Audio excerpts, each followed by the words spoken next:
चलिए बात करते हैं सोना और चांदी की कीमतों की, जिसमें एक बार फिर से तेजी देखने को मिल रही है। सोना फिर से 1 लाख के पार पहुंच गया है, तो वहीं चांदी अपने ऑल टाइम हाई पर है।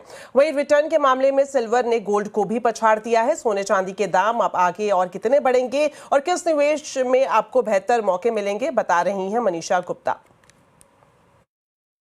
जी हाँ, तेज़ी सोने और चांदी दोनों में है, लेकिन चांदी क्लियरली यहाँ पर आउट परफॉर्म करती हुई नजर आई है सोने को। जिस तरह की तेज़ी हमने यहाँ पर बनते हुए देखी है।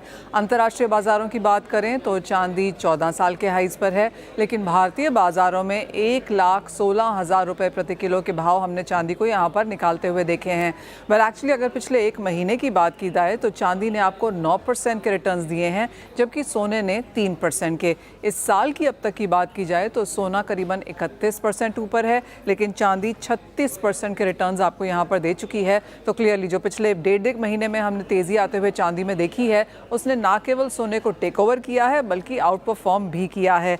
वेल चांदी के अगर फंडामेंटल्स देखें तो काफ़ी स्ट्रॉन्ग है। सोना एक्सपेंसिव है, इसलिए लोग चांदी की तरफ अब रुझान दिखाने लगे हैं। इंडस्ट्रियल डिमांड रिकॉर्ड हाइज पर है। ये चौथा ऐसा साल है जब इंडस्ट्रियल डिमांड तेज़ी पर है। और चाइना क्योंकि ऑटो इलेक्ट्रिकल इक्विपमेंट्स पर ज़्यादा ध्यान दे रहा है, इंफ्रास्ट्रक्चर बढ़ाने की बात कर रहा है, इन सभी जगह चांदी का इस्तेमाल होता है।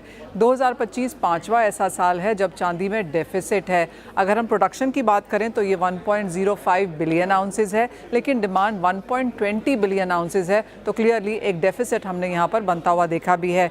जहाँ तक सोने की बात है, वेल तेज़ी यहाँ पर भी है। अपने ऑल टाइम हाई से सोना बहुत दूर नहीं है, ना ही भारतीय बाज़ारों में ना ही अंतर्राष्ट्रीय बाज़ारों में। तो तेज़ी यहाँ पर भी है। और भारतीय बाज़ारों में तो लाख रुपया प्रति 10 ग्राम का सोना यहाँ पर फिर से बनता हुआ नजर आया है।